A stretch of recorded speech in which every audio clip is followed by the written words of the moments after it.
Olá pessoal, sejam bem-vindos a mais um encontro de direito civil. Aqui a gente fala sobre os direitos da coisa. O tema de hoje, da nossa aula de hoje, é sobre a propriedade resolúvel. Quando a gente fala de propriedade resolúvel, a gente tem que imaginar uma propriedade que ela poderá ser revogada, certo? Então vamos lá. O que seria a propriedade? Sabemos que a propriedade é um direito real que dá a faculdade de usar, de gozar, de dispor, além da faculdade de reaver a coisa de quem justamente a possua ou a detenha, certo? É aquele chamado grudezinho, né? Aquele macetezinho, aquele mnemônico grude que a gente aprendeu desde o nosso primeiro encontro, desde o nosso primeiro dia de aula, certo?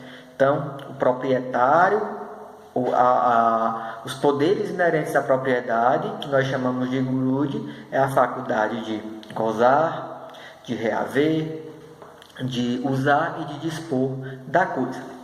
Na propriedade resolúvel, também chamada de propriedade revogável, as próprias partes elas vão estabelecer uma condição resolutiva, ou seja, em seu próprio título, no seu próprio título constitutivo, vai encontrar as razões de sua extinção.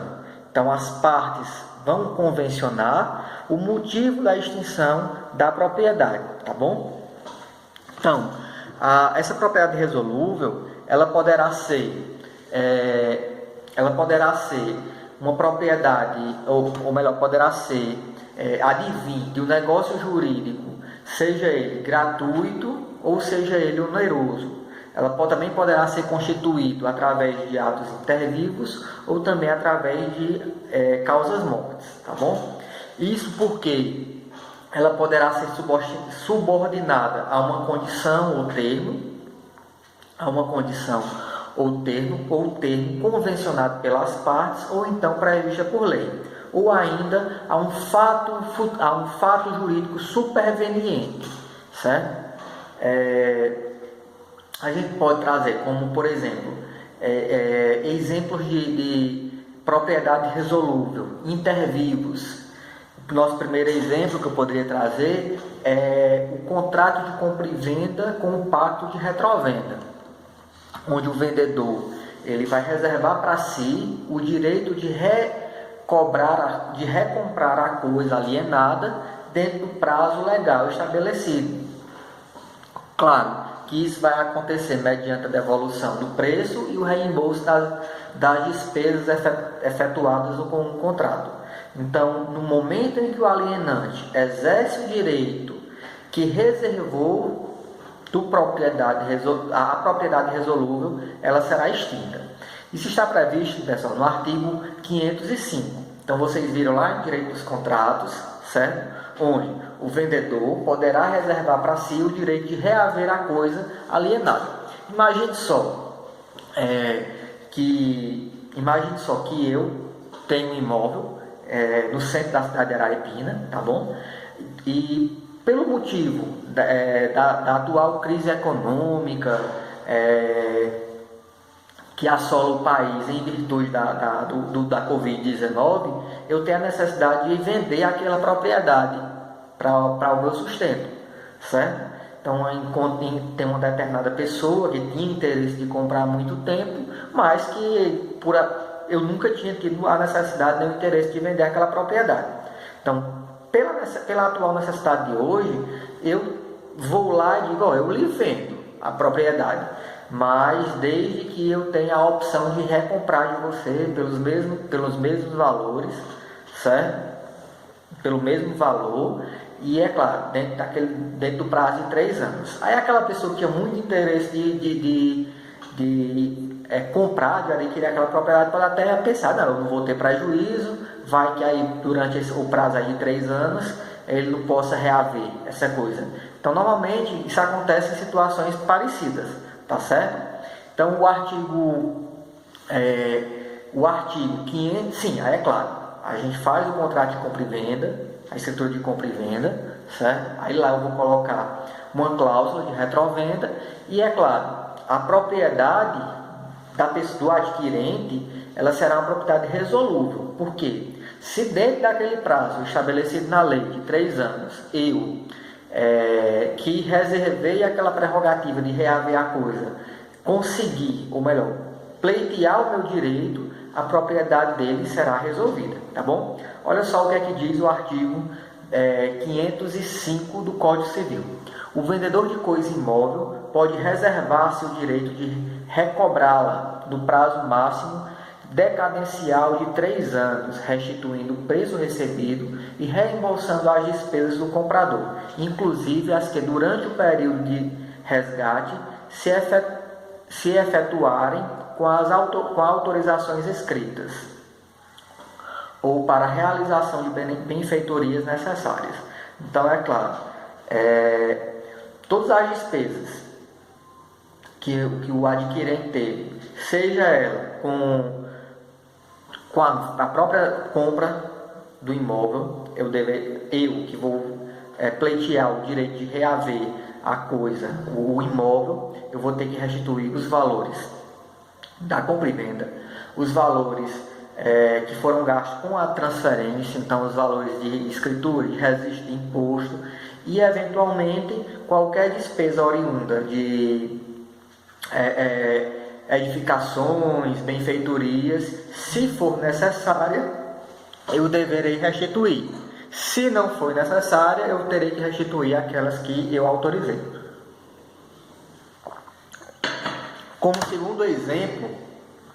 segundo exemplo de propriedade resolúvel, eu poderia trazer aqui a venda a contente. A venda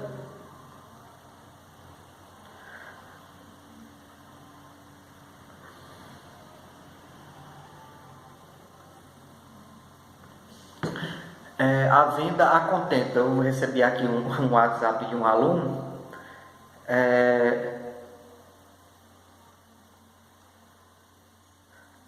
Um WhatsApp do aluno informando aqui que recebeu o fichamento. Estou respondendo aqui, desculpa aí, pessoal. Bom, na venda a contento, o comprador ele adquire a propriedade da coisa, certo? Que ela vai ser lhe entregue. Então, você adquire a coisa será entregue, certo?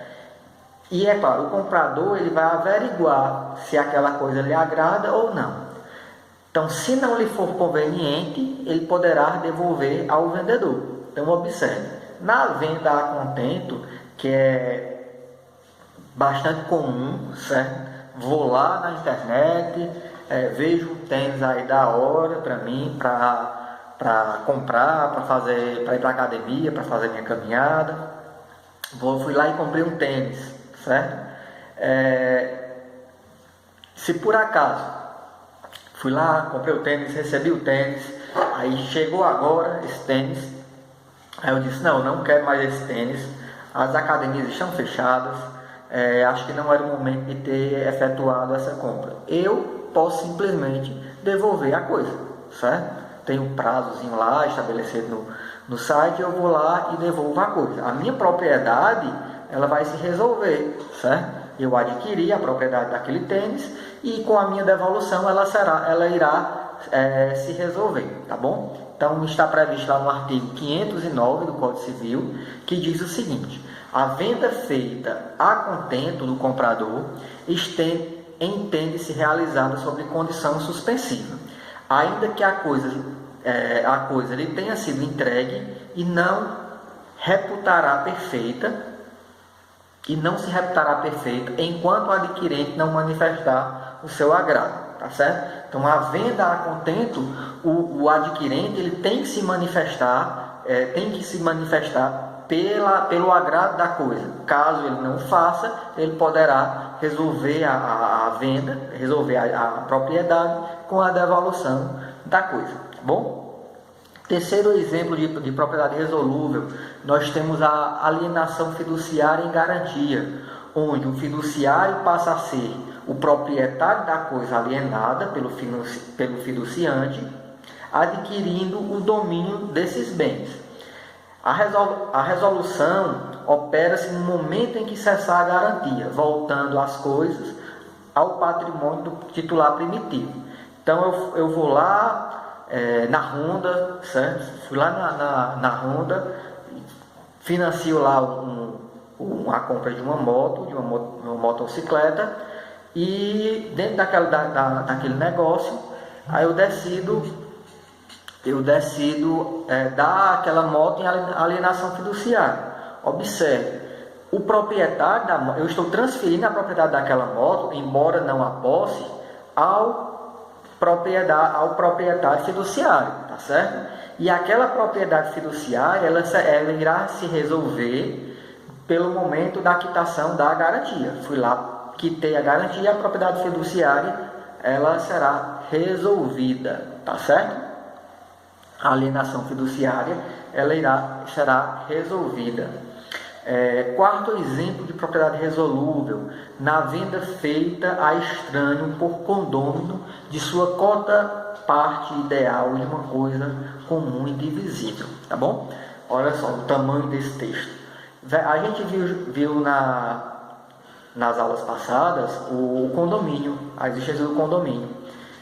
Imagine só, onde nós vimos que o condômino ele tem um direito de preferência sobre a cota parte ideal,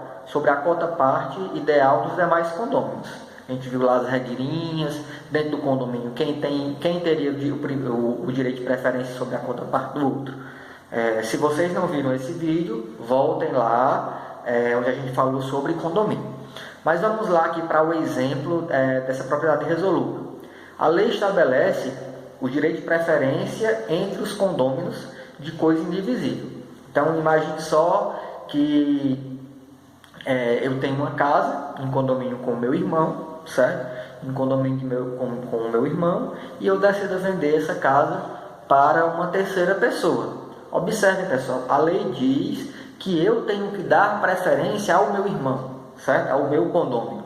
Se eu não fizer, o meu irmão, o outro condômino, ele tem o direito de exercer o seu direito de preferência.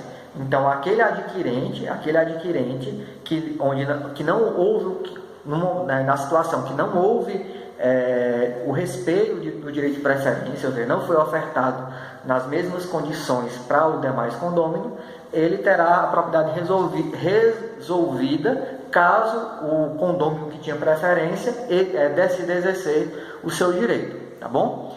Então, os demais condôminos, eles têm direito de preferência e poderão, dentro do prazo de 180 dias, requerer a cota vendida, então resolvendo a propriedade do adquirente, estranho ao condomínio, certo?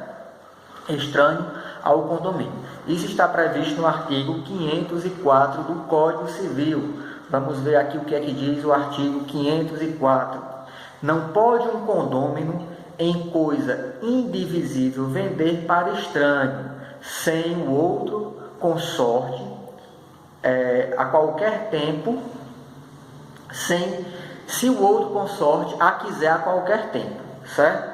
Quiser, portanto. Então, assim, não pode um condômino vender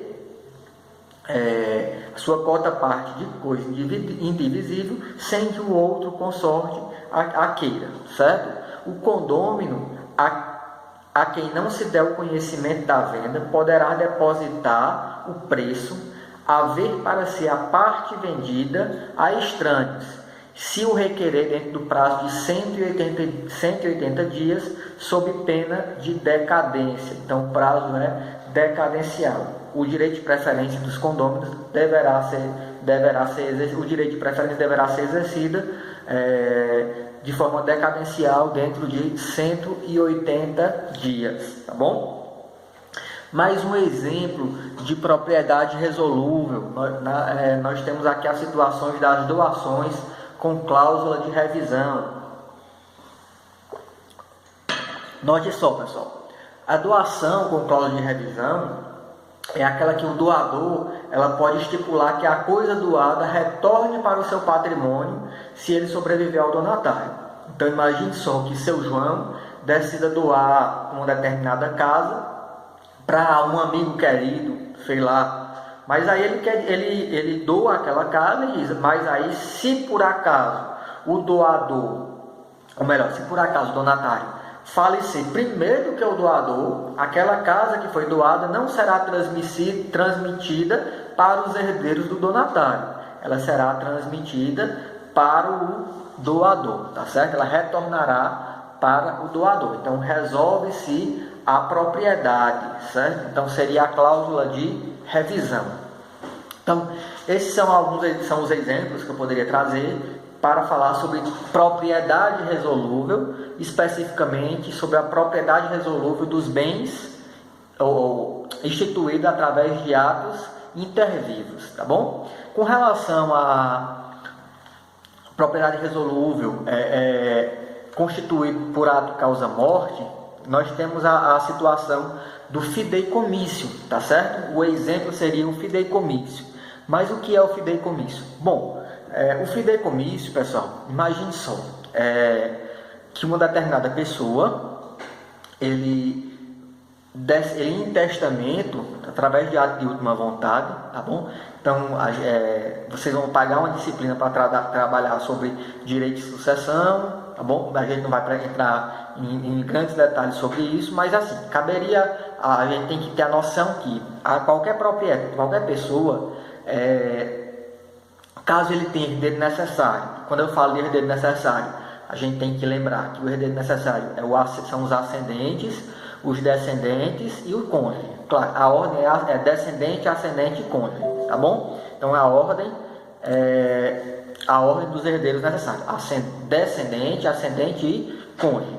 Então, se por acaso qualquer pessoa tenha herdeiro necessário, ou seja, descendente, ascendente e cônjuge, ele só poderá dispor através de ato de última vontade, ou seja, através de testamento, metade do seu patrimônio.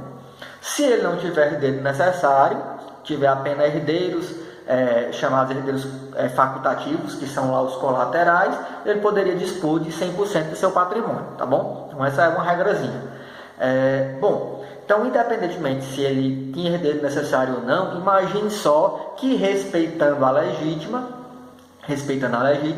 uma determinada pessoa decida doar, ou melhor, decida deixar uma herança, um legado, certo? Para uma determinada pessoa, após a sua morte, certo? Ele poderá fazer e ele poderia criar uma propriedade resolúvel. Ele poderia dizer, eu estou deixando um legado, eu estou deixando uma casa para Maria, certo? Mas quando Maria morrer, essa casa será transmitida para o meu filho.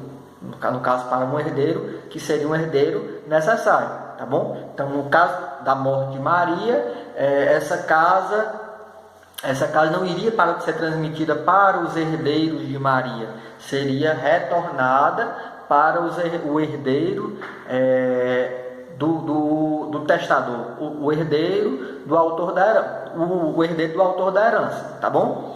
Então, isso está previsto lá no artigo 1951. Olha só o que é que diz o artigo 1951.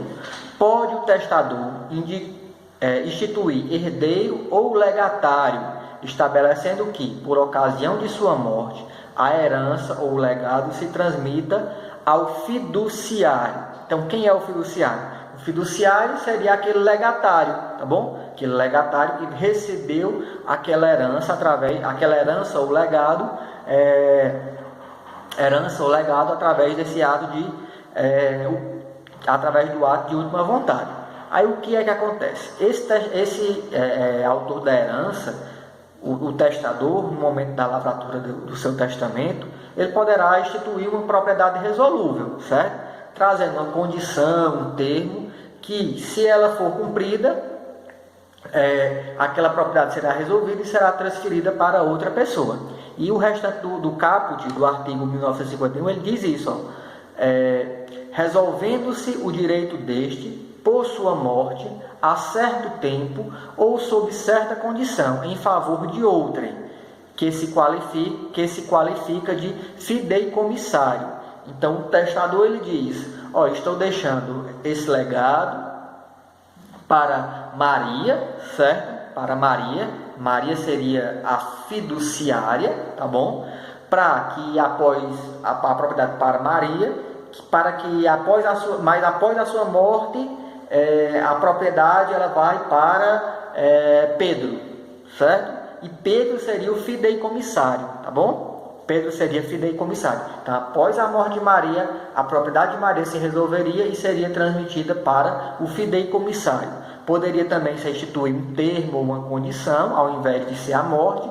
Poderia dizer, quando Maria casar, quando Maria tiver um filho, estou deixando essa casa para Maria, mas quando Maria tiver um filho, ou quando Maria casar, essa casa vai para sua filha, tá bom? Então seria termo ou uma condição, um determinado tempo ou uma condição, tá bom? E advindo o termo ou condição, iria se resolver a propriedade com relação ao fiduciário, tá bom? Bom, mas quais seriam os efeitos da propriedade resolúvel? Claro, como principal efeito da propriedade resolúvel é que o domínio da propriedade resolúvel ela é condicional, tá bom?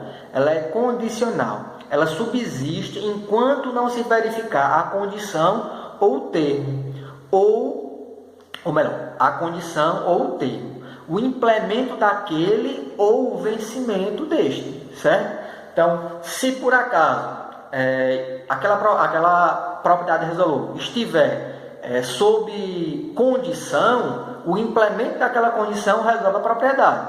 Se tiver sobre algum termo, o vencimento daquele termo, ela também vai resolver o domínio daquela coisa, tá certo? O domínio daquela coisa.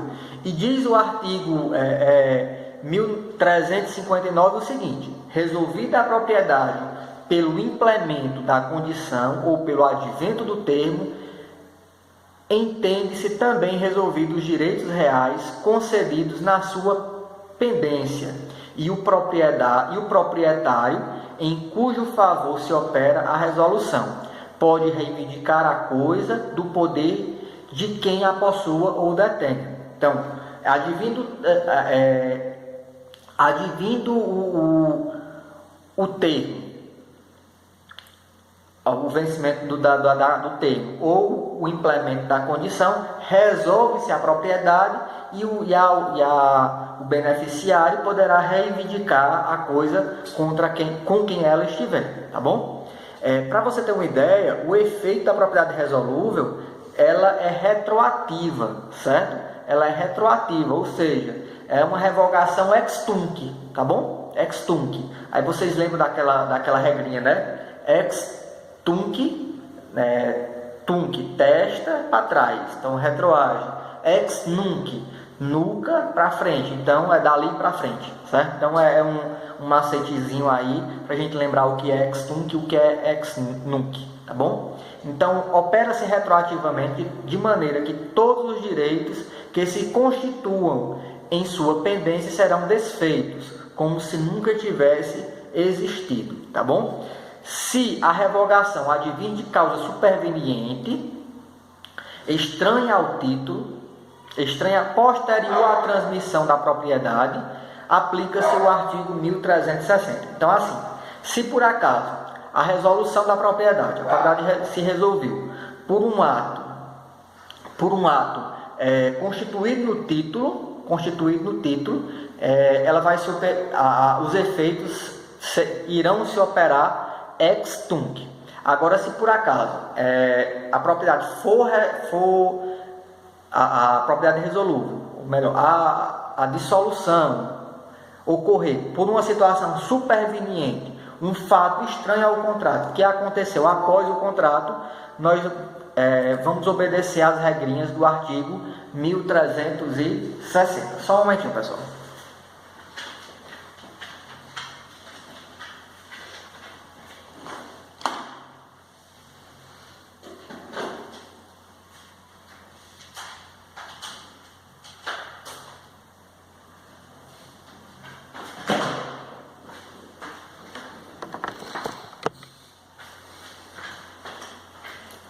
Pronto, eu não quis pausar o vídeo, eu já encerrei esse vídeo acho que umas 3 vezes hoje. Já tocou o celular, já apareceu aqui uma pessoa aqui em casa, então eu tive que recomeçar o vídeo, não deu para fazer a edição, também nem sei nem como é que é edita, tá bom? Mas vamos lá com relação à regra do artigo 1360 do Código Civil. O que é que diz? Então, se a propriedade se resolver por uma causa superveniente, o possuidor que a tiver adquirido por título anterior à resolução será considerado proprietário perfeito. Então, restando a pessoa em cujo benefício houver a resolução, a ação contra aquela cuja propriedade se resolveu para haver a propriedade da coisa ou seu valor. Então, assim, imagine só que uma propriedade se resolveu por um motivo não constante do título, certo? Aquela pessoa, eu comprei uma casa, transmiti aquela casa para uma terceira pessoa e olha só, o encerramento, ou melhor, a resolução da propriedade aconteceu posteriormente. Eu vou dar aqui um exemplo bem claro, um exemplo real que aconteceu aqui recentemente. Eu fiz um inventário, tinha vários herdeiros, certo? Foi cumprido todas as formalidades, foi comprovada a existência dos herdeiros. Finalizei o inventário, eram vários herdeiros, 10 herdeiros, sei lá. E após a finalização desse inventário, os herdeiros eles decidiram vender aquela propriedade para uma empresa, certo? Para uma pessoa jurídica. Aí, posteriormente, eu tomei conhecimento, veio de uma ação, fui oficializar de uma ação de reconhecimento de paternidade socioafetiva, certo? Isso em outro estado. Então, observe, pedindo para que houvesse o bloqueio do patrimônio do autor da herança, tá bom? Então, eu não tive como fazer o bloqueio do patrimônio, porque, a princípio, os proprietários, o proprietário não era mais proprietário. Então, eu não tinha mais como fazer o bloqueio daquele patrimônio. Por quê? Porque aquele imóvel, ele de forma perfeita, ele cumpriu todos os requisitos legais e foi transferido para um proprietário, para uma terceira pessoa, e é claro, o ato foi totalmente legal, foi cumprir todas as formalidades, apresentar todas as documentações, certo? Não houve assim nenhuma ilegalidade. Então, se por acaso, claro, eu não sei ainda os efeitos com relação a essa ação de reconhecimento de paternidade socioafetiva, mas aí vamos para a seguinte situação. Digamos que o juiz lá da comarca de sucessão resolva sucessão em família, conceda, reconheça a paternidade socioafetiva daquele 11º herdeiro. Então, o ato contra aquela pessoa que perfeito, aquele adquirente perfeito, ele vai ser extinto? Não, ele não vai ser extinto. Por quê? Porque o ato dele é perfeito. E as causas de resolução da propriedade, ela é superveniente ao título. Então, no momento da lavratura da escritura, de compra e venda, não existia nada que levasse àquela situação, àquela determinada situação. Então, imagine que aquele determinado herdeiro que conseguiu o seu reconhecimento de paternidade socioafetiva, ele não vai ter o prejuízo. Prejuízo em que sentido? Ele deverá pleitear a indenização justa dos seus irmãos, certo? Dos seus irmãos. Mas a propriedade contra aquele adquirente de boa fé, assim chamado, ela será mantida. Agora, se por acaso a gente tivesse diante apenas no inventário a transferência do patrimônio para os demais herdeiros, não tivesse havido a transferência para aquele terceiro de boa-fé, aí sim nós estaríamos diante de uma situação que poderia levar ou a uma modificação na partilha daquele bem, ou até mesmo o cancelamento daquela partilha. Então, a depender do caso, da ordem judicial, nós teríamos que fazer uma retificação com relação à partilha, então mudaria-se as frações ideais para cada um, ou então até mesmo a anulação o cancelamento daquela partilha, anulação, e uma nova partilha, para incluir esse herdeiro reconhecido posteriormente. Como também, pessoal, pode ser que essa determinada pessoa não consiga o reconhecimento de paternidade, certo? Então, isso eu não sei ainda, não fui notificado sobre o andamento desse processo. Eu simplesmente comuniquei da impossibilidade de cancelamento, haja vista que a propriedade daquele imóvel não pertencia mais à pessoa que veio lá no ofício, na decisão, no mandado judicial, certo? Aí eu estou aguardando para ver ainda se qual a próxima manifestação. Certo, pessoal? Então, aí dentro desse exemplo, eu trago aqui o artigo 1359, que ele vai falar exatamente isso, né? A revogação contida no próprio título. Na revogação contida no próprio título, os terceiros são atingidos e prejudicados. Então, vamos naquela situação da retrovenda, que é o nosso primeiro exemplo. Imagine só que eu, naquele exemplo da retrovenda, tive a necessidade, vendi um prédio no centro de Araripina para uma determinada pessoa que tinha muito interesse, certo? Nós trouxemos lá a cláusula de retrovenda, então eu tenho a prerrogativa de reaver a coisa, mas dentro desse prazo de 3 anos, aquele adquirente decide vender aquela coisa para outra pessoa. Ele pode vender? Pode. Agora, é claro, a cláusula de retrovenda, ela vai se operar contra os dois. Então, aquela terceira pessoa que comprou o imóvel gravado com um pacto com a cláusula de retrovenda, ele será atingido por a resolução, pela resolução da propriedade. Então, se eu exercer dentro do prazo de 3 anos, não importa se aquela propriedade está com José, com Maria, com João, enfim, com Ana, com Pedro, eu vou exercer contra quem estiver a propriedade, certo? Então, ela vai atingir qualquer terceiro, tá bom? Já a regrazinha do artigo 1360, ele diz que a pessoa com quem se aproveita da revogação no caso da regrazinha do artigo 1360, é isso. O terceiro de boa-fé, ou seja, o terceiro que por acaso, um terceiro que se por acaso, mudando aqui, aquele terceiro estaria resguardado, ou seja, não seria atingido, certo? Ele não seria atingido pela resolução da propriedade, certo? Não contida no título, ou seja, uma resolução da propriedade é advinda posterior ao título, tá bom? Então é basicamente isso. A gente encerra sobre a propriedade resolúvel aí com vários exemplos, certo? Vários exemplos. Espero que vocês tenham acompanhado os artigos, anotado os artigos para fazer a revisão, e qualquer dúvida podem mandar mensagem via CAD Web, via WhatsApp, que eu terei o prazer de respondê-los, tá certo? Então, até o nosso próximo encontro.